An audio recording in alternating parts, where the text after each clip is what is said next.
So to start out, I'm going to take you back to the first talk that we did in this 3-part series, which was 2 weeks ago.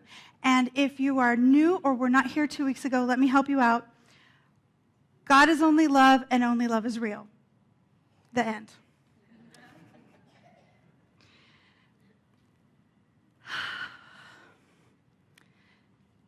So I asked a complicated question 2 weeks ago. And this is the question I asked, because I hear it a lot, and I'm going to admit that I've thought it. And the question is, what if we're wrong? What if God isn't all there is? What if God isn't only love? What if we're wrong? And my answer was, I don't care. I don't care. This is a better way to live. We can't know for sure. There isn't any... I don't expect God to come down and stand next to me and say, you know what, Lezli? You were totally right. I mean, I'll accept it. I mean, I'm down, but we can never know in this physical plane quite exactly what everything is, and that's a little bit of a tricky part of being religious scientists, of being part of science of mind, is we don't have that adamant, rock, sure insistence that what it says in this book is the only way to be. Instead, we have to lean in to what we believe, because faith is not seeing, but choosing to believe anyway. So when I say I don't care, I mean I'm not going to let any amount of doubt or fear or confusion pull me out of my faith. I have decided, I have read the books, I took the classes, I did the prayer, I did the meditation, I'm in. This is the way I'm going.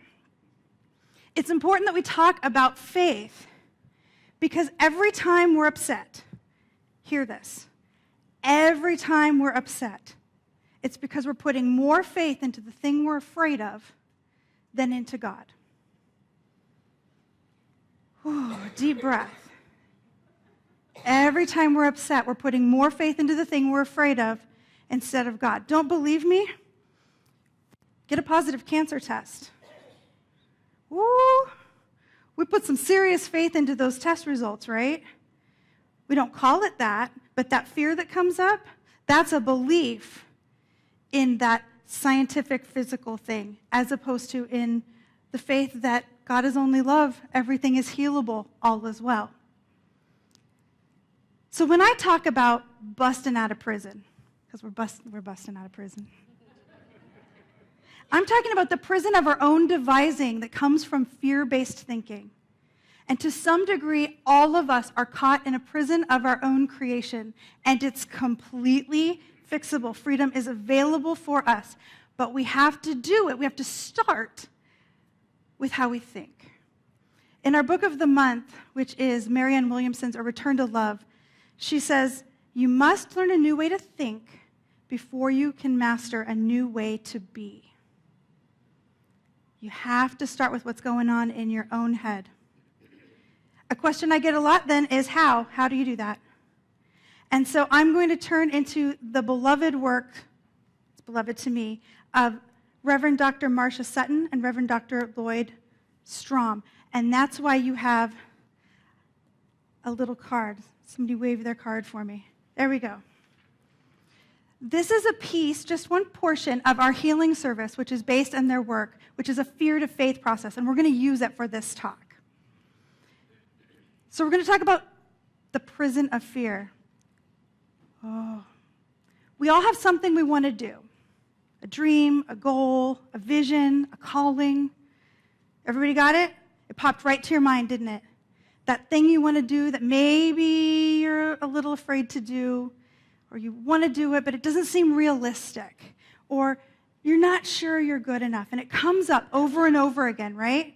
And then we shunt it aside, or we stuff it down. If you think that you're not afraid of it, if there's anybody out there going, but that's not fear, I'm not afraid, I just read the news and know what the job stats are. I'm realistic. Another word for fear. If you just think, I don't know, maybe I'm just not smart enough. Another word for fear. All those voices that are going on in our heads, those are our prison keepers. They're the ones that keep us in there. Every time that voice rises up, when you say, in my case, I'm going to write a book. Nobody wants to read your book. No, I'm going to write a book. Who would even buy that? I'm going to write a book. That's going to take too much time. I'm going to write a book. Shouldn't you be taking care of your kids or your husband? I like to call those voices the committee. That comes from Karen Drucker. She calls them the committee. The committee that meets in your head and decides what you're allowed to do and what you're not allowed to do. But we don't have to believe them. We don't have to listen to those voices. They can chatter on all day. I mean, I'm sure you've got someone in your life that you're really good at tuning out, right? That's just me. So here's my question. I'm going to ask a couple questions in this service. Let rise up in your mind the thing that you really want to do or have or be that just feels like, it ain't going to happen. Let it rise up. And then ask yourself, what am I afraid is going to happen? What am I afraid is going to happen? We don't ask ourselves this question very much. It's just sort of this nebulous cloud of, Let it rise up. And then see if you can get it down to one word or short phrase, one word of error that captures the essence of this mistaken belief, this thing that you're afraid of. If you have any trouble coming up with that word or phrase, we have a slide with some examples of favorite ones, some of the more common ones. Y'all got it? So your mind is messing it up. Over and over again, situation after situation. I'm afraid I'm messing it up. And if you scroll through all the other things that you've ever wanted to do in your life, there's a real good chance that some of those match your fear word, your word of error. So what keeps us stuck in this prison? We now know what the prison is, how we got in the prison. What keeps us stuck in the prison? Our own behaviors strengthen the bars of the prison. Ooh, that's a tough pill to swallow, isn't it? That's not a fun one at all. Our own behaviors strengthen the bars of our prison. And this is how it works. In the safety and sanctity of your own mind, allow yourself to remember the thing you usually do when that fear comes up. Do you run? Do you quit? Do you yell at somebody? Do you worry? Do you try to control it? My favorite one is withdraw. I also am very accomplished at taking it personally and then throwing a tantrum. And it's important that we take the time to really notice this. It's not fun to look at it. This is not going to go down as the most fun talk I've ever given. I don't think any of you are going to say, I would listen to that talk over and over, because we don't like to think about it. But logically, does the behavior you're thinking of increase your likelihood of reaching your dreams and goals? No, it doesn't. If you run or flee or appease or withdraw every time you're getting nervous, and you get nervous because you're getting close to your goal and your fears kick up, you're running in the wrong direction with those behaviors. I'm running in the wrong direction with my behaviors. When my inside voice that wants to withdraw is like, fine then, you do it. Because, I'm freaking out about messing something up. You do it. You think you know, you do it. Which means I never get better at it, which means I don't reach my goal because I let my fear stop me sometimes. I'm getting better at it. I think as a community, we're getting better at it. So how do we get out of this? How do we get out of this?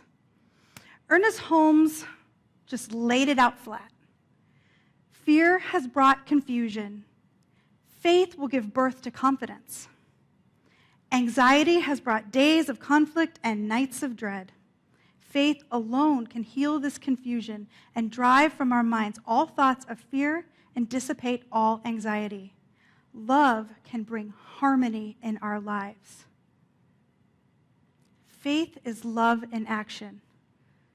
So how do we build that faith? How do we tear down these bars, bust open these walls? How do we do that? So I invite you to allow one more thing to pop up in your mind. When you're thinking about that goal, that dream, that thing that you really want to do or be, when that fear kicks up, what do you hope will happen? What would you like to have happen? Because we don't spend very much time on that. What's your great dream? How's it going to show up? And then see if you can capture the one word or very short phrase that captures the essence of that feeling. If you're stuck, we've got a slide with some words. We like to call these the magic 12, the kind of the ultimate God quality words. And whatever words popped up into your mind, odds are they roll up into one of them. For me, it's peace. The feeling of letting all of that worry about messing things up go. And just doing what I'm called to do, that's peace. And I can lean into it. And I can feel the tension release from my body. As you lean into your word, can you feel that happening for you? Take a deep breath and just think about that word.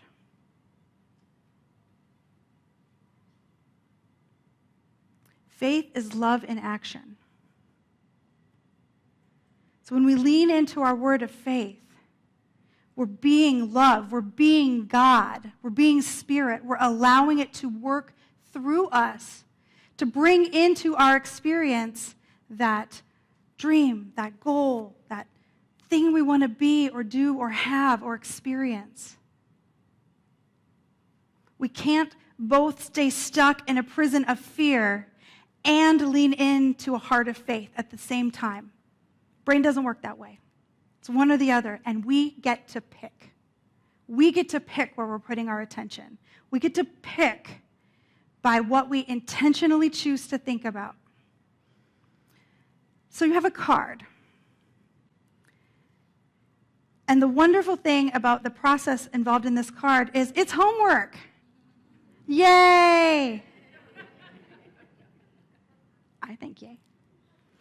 So here's what I invite you to do. The first line of this card reads, I release my belief in.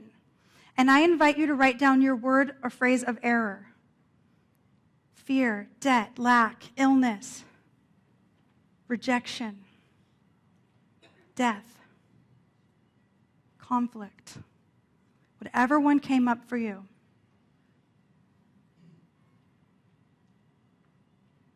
The next line reads, I release my need to. And I invite you to put your behavior there. I release my need to control. I release my need to run. I release my need to collapse, to ignore, to flee. And the third line says, I'm grateful. God is the word of faith that I am. God is the peace that I am. God is the love that I am. God is the abundance that I am. And the reason it's worded that way, instead of I am the abundance that God is, God's the abundance that I am, is because without God, there's nothing in me. Not because I am a worm of the earth and cannot exist without my God, but because God is literally the only thing that there is. The chair is made of it. I hope the chair is grateful that God is the chairiness that it is. It's just the truth. And if we are able to embody that knowingness, if we're able to let ourselves really feel that, fear doesn't stand a chance. We blow it right out of the water. And because this is one of those deep down things, with this word of error and this word of resistance or behavior and this word of faith, we're not just healing the situation that came up in this talk. We're healing every single time that comes up in our life. Every time we ever ran into the wall, every cheerleading competition that we didn't get picked for, every time somebody didn't pick us to be on their ball team, every breakup, every lost job opportunity, every financial challenge. Because we're not just healing the story, we're healing the thing that keeps us from seeing God in our life every day, every minute. What you've written is a prayer. It's called the releasing prayer. It's a posture prayer, and that's why it has little people drawn on it, showing arm motions. I will demonstrate for you. I release my belief in messing it up. I release my need to take it personally. I'm grateful God is the peace I am. Easy, right? But I'm telling you, this is the one thing that has changed my life more than anything else. This work is genius. And it's easy, and we can have it. And it busts the walls of the prison right out and lets us be the truth of who we are. And all we have to do is say it 70 times a day. I'm not kidding. But the good news is, it's short. And 70 times only takes, well, normal people tell me it takes 9 minutes. It takes me 7. I talk really fast. So I just set my timer for the amount of time. Close my eyes and do my prayer. I do it every single day. Because this is the reason I've been able to push through being too afraid to sing. Some of you probably remember when I was too afraid to get up and sing, right? Yeah. It's how I pushed through being afraid to do this. Some of you probably remember those knees shaking and that voice wobbling those first couple talks, right? Whatever it is that you want to do or be or have or accomplish, it's right there for you. It's so important that we move out of this fear-based thinking in our own life. We're doing it in the life of the community, and it's important in the world. In a fear-based world, we have things that happen like the shooting in Aurora. We have people fighting over walls or not walls, or what kind of wall, or who's allowed in the wall, or who's kept out of the wall. A lot of talk about walls. We have people arguing about whether the government should be open or not, or people get paid for their work or not. It's fear. God is all there is. God is only love. Fear is not real, and we don't have to indulge it. We can be the truth of who we are 9 minutes a day. 9 minutes a day. Is it worth it? Yes. Are you going to do it? Yes. So my call to action is to lean in. Lean into your faith. Let yourself see the things you're afraid of and the behaviors you do so you can lean in and release it into the light of the love and the truth and the faith and the peace and the goodness that is God right where we are. Lean in. Only you can do it for you. But as each one of us does it for ourselves, we feel it in this room, right? We see how this community has been shifting, and it ripples out through the city and the state and the country and the world. This is the way we change the world. Faith, love, that's the truth. And so it is.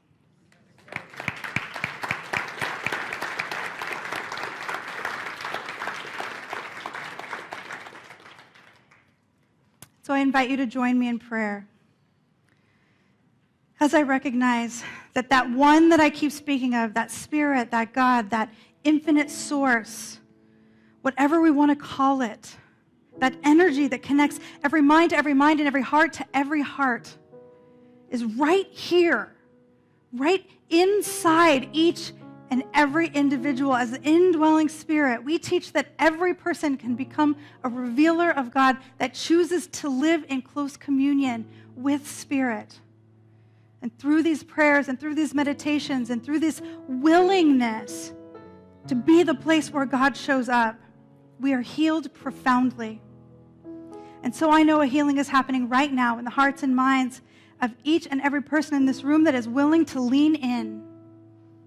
A healing washes through this community and carries out into the city of Phoenix, to the folks online, people driving by outside, rippling out to every person each one of us touch, and every person they touch, and every person they touch, until love is the only thing we see.